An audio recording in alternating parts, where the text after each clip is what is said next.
पुढच्या आठवड्यामध्ये भाजपचा नवा प्रदेशाध्यक्ष निवडला जाईल।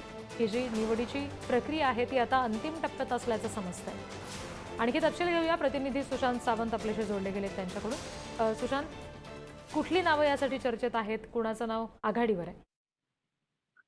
रिद्धी, आपण जर बघितलं असेल तर भाजपचे कार्यकारी अध्यक्ष रवींद्र चव्हाण यांची खरं तर अमित शहा यांनी एका जाहीर सभेमध्ये भावी प्रदेशाध्यक्ष असं त्यांनी उल्लेख केला होता।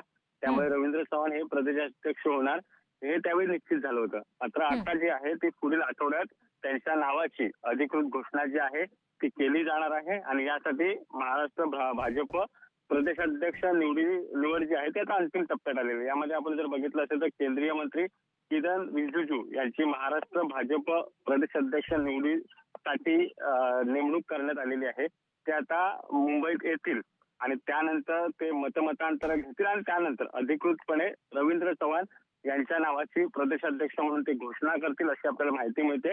पुढच्या आठवड्यात मंगळवारी कदाचित रवींद्र चव्हाण यांच्या नावाची घोषणा होऊ शकते।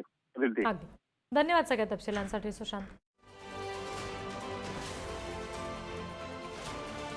प्रदेशाध्यक्ष निवडीसाठी आता केंद्रीय भाजपकडून निरीक्षक सुद्धा जाहीर झाले। त्यामुळे साधारणपणे पुढच्या आठवड्यात महाराष्ट्र भाजप अध्यक्ष कोण असेल हे जाहीर होऊ शकतं। भाजपला नवीन प्रदेशाध्यक्ष पुढच्या आठवड्यामध्ये मिळणार आहे।